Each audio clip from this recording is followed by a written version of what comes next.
Hello guys, it's me JM. Welcome to my YouTube channel, and for today's video, nandito na naman tayo sa Baguio City at nakastay tayo ngayon sa Uphill Hotel Baguio at gagawa na naman tayo ng panibagong hotel room tour. Kaya huwag na natin taglipa, tara, samahan niyo ako!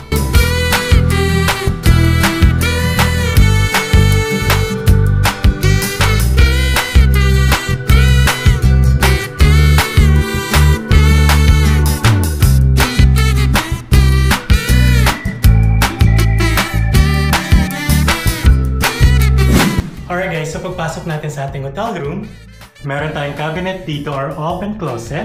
And dito rin natin nilagay yung ating luggage. And meron din sila mga hangers dito. And dito naman sa side, meron tayong electric kettle. And meron din silang complimentary bottled water. And meron din silang jasmine tea. Okay guys, so dito naman, meron tayong whole body mirror dito. And dito sa right side natin, ito yung kanilang smart TV and meron din silang account sa Netflix. And ito naman yung ating one queen size bed.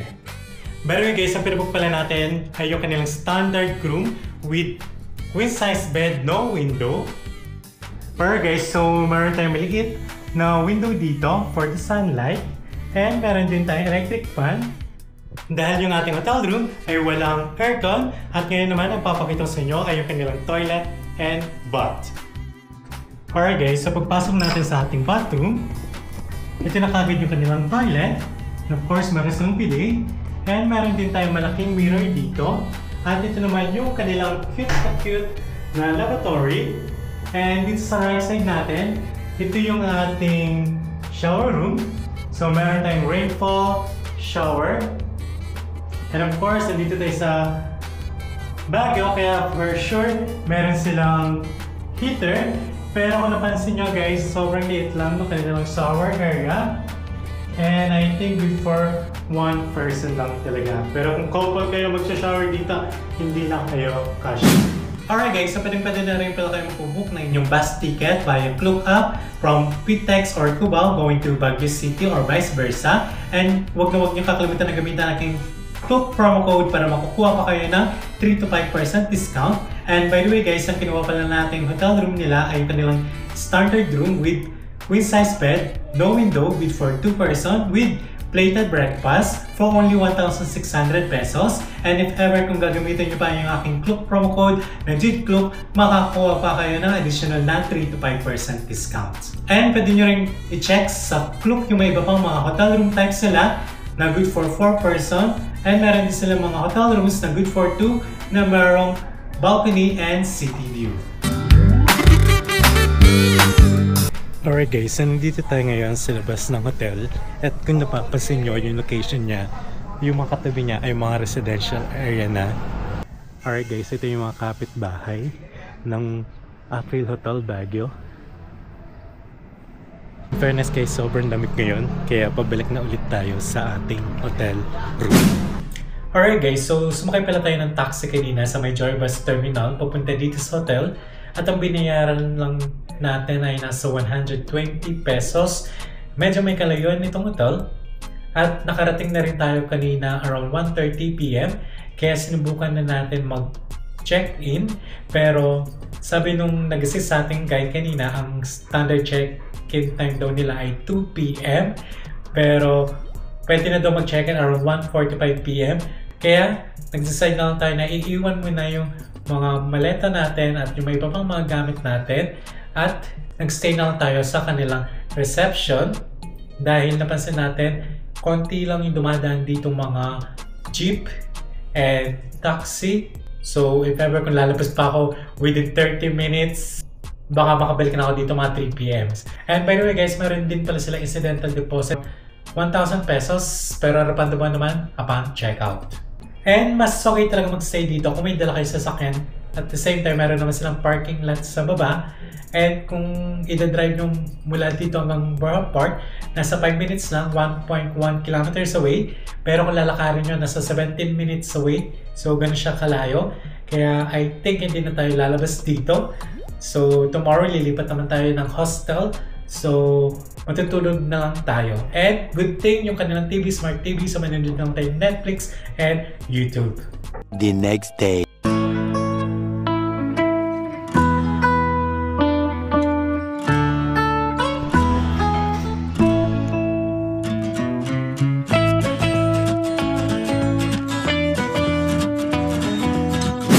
Alright guys, so palabas tayo ngayon ng hotel and ipapakita ko sa inyo yung location niya. Alright guys, so ito yung location nito ating hotel Baguio. Kung napapansin nyo, yung mga katabi niya, mga bahay na, mga residential area. And kagabi lumabas tayo pero medyo madilim lang, di ko masyadong napakita sa inyo. Pero ngayon maglalakad lang tayo ng konti. And ito yung view natin dito. And by the way guys, kahit wala palang aircon yung ating hotel room, sobrang lamig din, and yung electric fan din na natin binuksan nung natulog tayo dahil mas lalong lumalamig, kaya pinatay na lang natin. And by the way guys, yung kanilang internet connection sobrang bilis din, lalong lalo na nakakapanood tayo ng Netflix and YouTube, and nakakapag-upload din tayo ng sobrang bilis, okay? Alright guys, so muntikan ko na pala makalimutan na sabihin na itong hotel ay pet friendly at ang kanilang pet fee ay for only 1,000 pesos for the whole stay per pet, and sobrang mura lang niya talaga, especially kung mag-stay kayo dito mga 3 nights or 4 nights, and ang babayaran nyo na lang ay nasa 1,000 pesos. 2 hours later. Alright guys, so nandito na tayo ngayon sa harapan ng hotel at nag-aabang tayo ng taxi. So tignan natin kung gaano tayo katagal na maghihintay dito. Okay guys, so meron dumadaan dito na jeep na Baguio Plaza papuntang Magsaysay City Camp. Alright guys, so 5 minutes na tayo naghihintay dito and meron dumaan kaninang jeep. Dapat yata sumakay na tayo kahit meron tayong maleta, pero mahirap lang pag napuno yung jeep or may ibang sumakay, harang-harang yung maleta at mahirapan tayong bumaba. So akala ko taxi na yun nasa likod natin pero hindi pa pala, so patuloy pa rin tayo naghihintay ngayon. So mga nasa 5 minutes na tayo naghihintay dito sa harapan ng hotel. At kapag walang-wala talaga, try na natin mag-Grab. Although parang meron yata additional na 60 pesos sa booking fee sa Grab, kaya mas mahal. Sinubukan natin i-check sa Grab, pero ang mahal ng pamasahe, nasa 160 to 192 pesos. So I think maghihintay pa rin tayo dito kahit nasa 8 minutes na tayo naghihintay. Alright guys, so wala talagang dumadaan, so I think maglakad na lang tayo.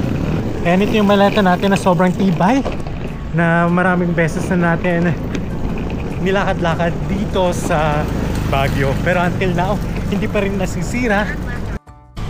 Alright guys, so ang oras ngayon ay 12:17 PM at nag-check out tayo kanina saktong 12 noon. And kung maglalakad tayo hanggang Burham Park, kasi 11 minutes walk pa, pero yung hostel natin sa may Session Road, so sobrang layo niya, kaya patuloy pa rin tayo mag-aabang ng taxi.